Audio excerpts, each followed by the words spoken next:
तो मैं लोचन यादव आपके अपने YouTube चैनल लोचन यादव ऑफिशियल पे आपका स्वागत करता हूं। आज हम बहुत ही महत्वपूर्ण विषय पे बात करेंगे। यह विषय महत्वपूर्ण इसलिए है क्योंकि अगर आप लोन डिफ़ॉल्ट होने वाला है या फिर आप लोन डिफ़ॉल्ट हो गए हैं तो कहीं ना कहीं आपके भी मन में ये सवाल ज़रूर आता होगा कि क्या मुझे 6 महीने का समय कहीं से मिल जाए, या फिर मेरा लोन सेटलमेंट कैसे होगा।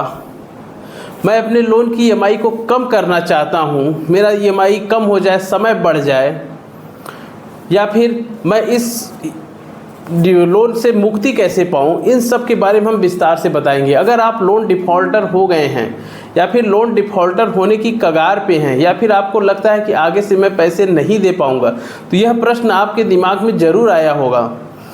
इसी के बारे में हम आपको विस्तार से बताएंगे, आपको क्या करना है और कैसे करना है और क्या सही तरीका है। चलिए वीडियो को स्टार्ट करते हैं। वीडियो पे पहली बार हो तो चैनल को सब्सक्राइब कर लीजिए और वीडियो अच्छा लगे तो लाइक शेयर ज़रूर करिए। देखिए, जब भी आप कोई लोन लेते हैं और आप लोन की ईएमआई को भरते रहते हैं, लेकिन एक समय ऐसा आता है कि आपकी कोई प्रॉब्लम आ गई, फाइनेंशियल प्रॉब्लम, जॉब छूट जाना या फिर घर की कोई प्रॉब्लम या फिर अन्य कोई कारण से आप लोन की ईएमआई नहीं भर पाते हैं, आपका लोन डिफ़ॉल्ट होने लगता है, या फिर आप किसी से उधार लेकर के या फिर कहीं दूसरे ऐप से लोन लेकर के या फिर कोई दूसरा लोन लेकर के उस लोन को भरते रहते हैं। लेकिन एक ऐसी स्थिति आती है कि अब आपको लगता है कि अब मैं लोन नहीं भर पाऊँगा, आगे से मेरी ईएमआई डिफ़ॉल्ट हो जाएंगी या फिर आपकी ईएमआई डिफ़ॉल्ट हो रही है। तो ऐसी स्थिति में सबसे पहले बैंक एनबीएफसी कंपनी, अगर आपकी 0 से 30 दिन में आपका लोन डिफ़ॉल्ट हो गया, पहली ईएमआई डिफ़ॉल्ट हुई, तो फ़ोन आने शुरू हो जाएंगे, रिमाइंडर कॉल शुरू हो जाएंगे कि आपकी ईएमआई आपको पेमेंट करना है, आपके लोन की ईएमआई को पेमेंट करना, इस तरह की पेमेंट की कॉल आने लगेंगी। जैसे ही आपका 30 से 60 दिन के बीच में आपका लोन ईएमआई डिफ़ॉल्ट होगी, 2 महीने, बैंक रिकवरी एजेंट्स और होम विजिट दोनों शुरू हो जाएंगी। और उसके बाद 60 से 90 दिन के बाद ये दोनों और भी प्रक्रियाएं तेज हो जाती हैं। तो ऐसी स्थिति में आपको रिकवरी एजेंट्स के टॉर्चर से बचने के लिए आप इस लोन के दलदल से कैसे बाहर निकलेंगे, आखिर वो क्या चीज़ें हैं जो आपको करने से आपको राहत मिलेगी। या फिर आपके दिमाग में आता है कि अब कुछ समय मिल जाता तो अच्छा था, 5-6 महीने मिल जाता तो मैं अपना जॉब, बिजनेस या फिर कुछ करके अपने लोन की ईएमआई को भर करके मैं इस लोन के कर्ज से मुक्त हो जाता। या फिर आपको लग रहा है कि कहीं से मेरे लोन की ईएमआई कम हो जाए, कुछ समय बढ़ जाए, मैं इसको रीपेमेंट करा लूँ। तो इन सब के लिए सबसे पहला आप prior notice bank NBFC company को दीजिए, जहाँ से भी आपने लोन लिया है। अगर आपको लगता है कि मैं डिफ़ॉल्टर हो जाऊँगा या फिर डिफ़ॉल्ट हो गए हैं, तो उसकी सूचना बैंक एनबीएफसी कंपनी को आप देंगे, क्योंकि प्रायर नोटिस में आप अपनी प्रॉब्लम्स को लिखिए। लेकिन प्रायर नोटिस में जो कुछ वर्ड होते हैं, जो वर्ड्स आपको बहुत ही सावधानी से लिखने चाहिए। अगर आप प्रायर नोटिस सही से नहीं बना पा रहे हैं तो किसी भी एडवोकेट या फिर लीगल एडवाइज़र से पूछ के, उनसे सलाह ले करके आप प्रायर नोटिस को ले सकते हैं।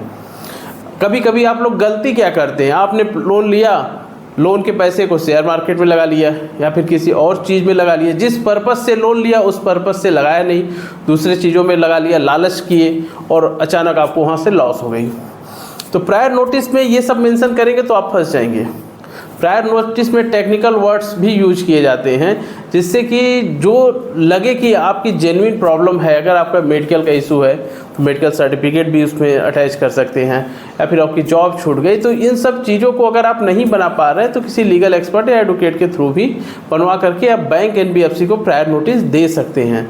लेकिन यहाँ लोग करते क्या है, एक लोन लिए, इस लोन को नहीं भर पा रहे हैं, तो उनके दिमाग में इस लोन से निपटने की ज़रूरत नहीं है, इस लोन से कैसे निपटा जाए ये नहीं सोचेंगे।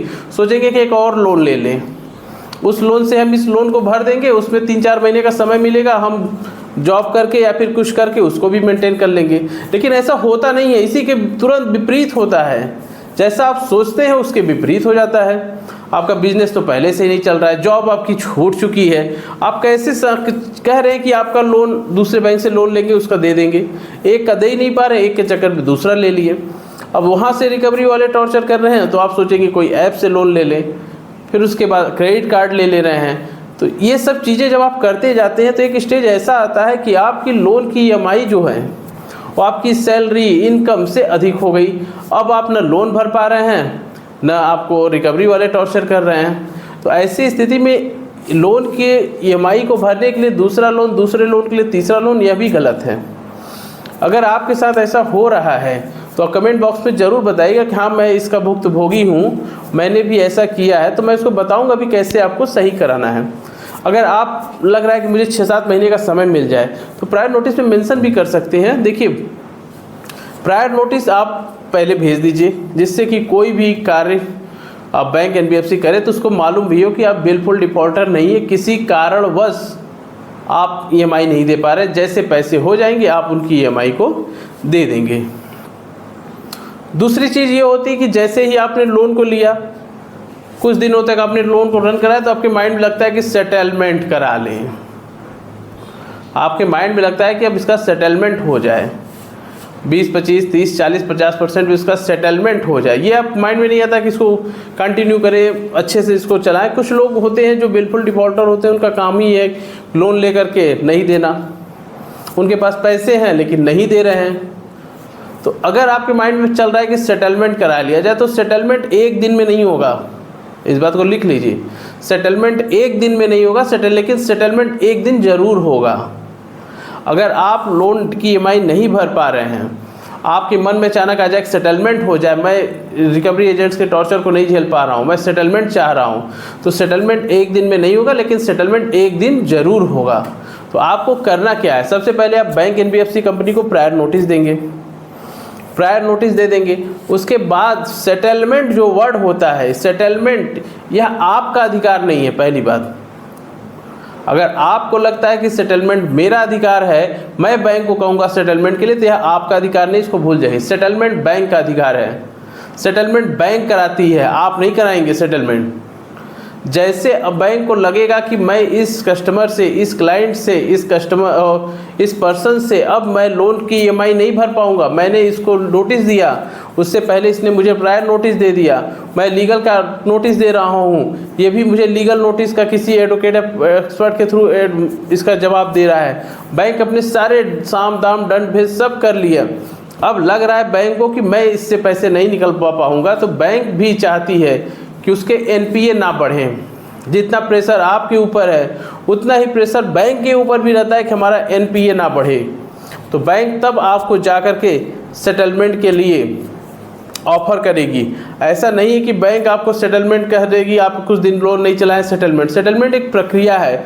सारे लीगल प्रोसेस होने के बाद बैंक आपको सेटलमेंट के लिए ऑफ़र कर सकती है।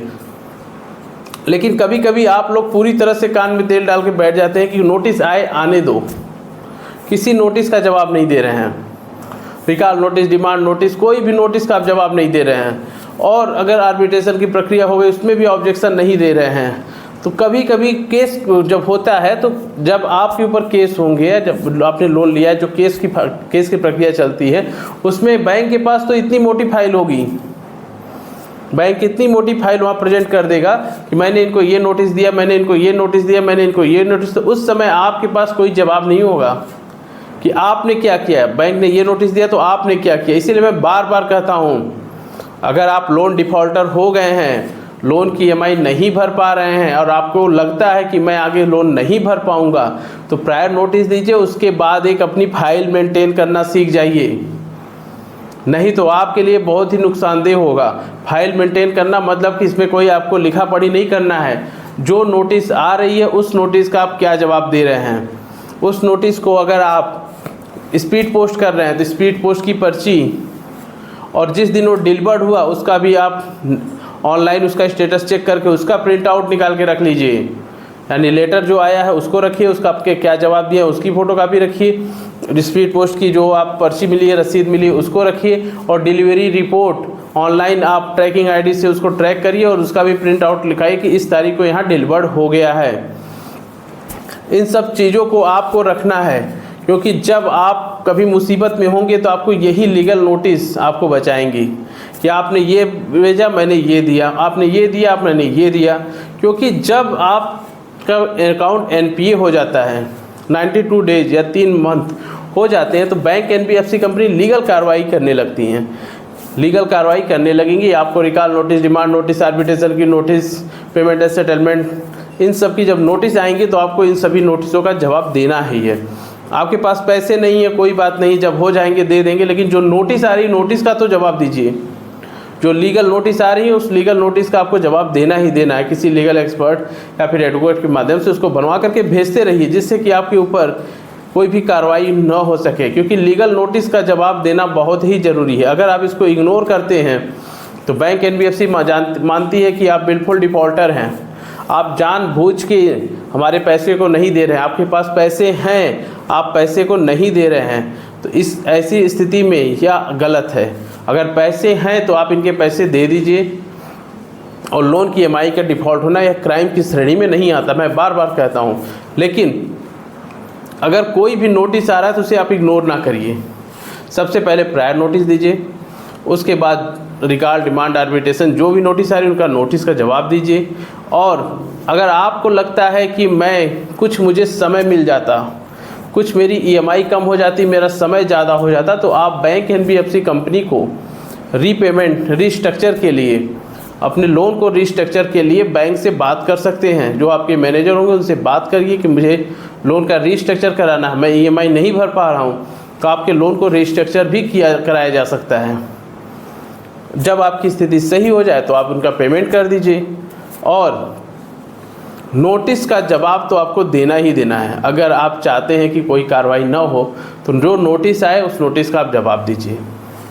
पहले प्रायर नोटिस भेज दीजिए, जो नोटिस आ रही है उनका जवाब भेजिए।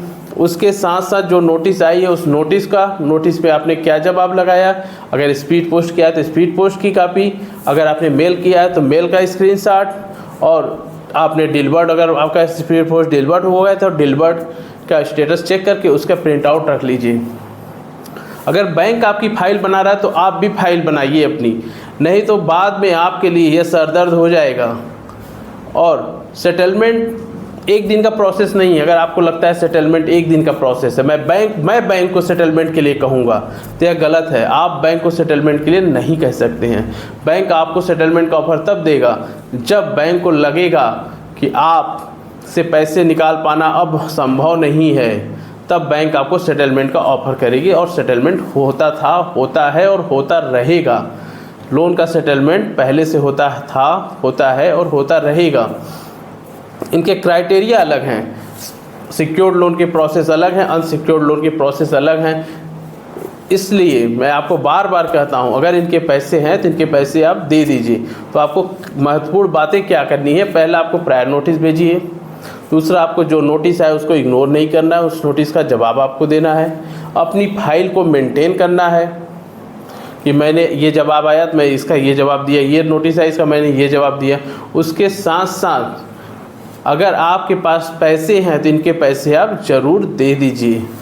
इन्हीं के साथ हम आज का वीडियो समाप्त करते हैं। जय हिंद, जय भारत, नमस्कार।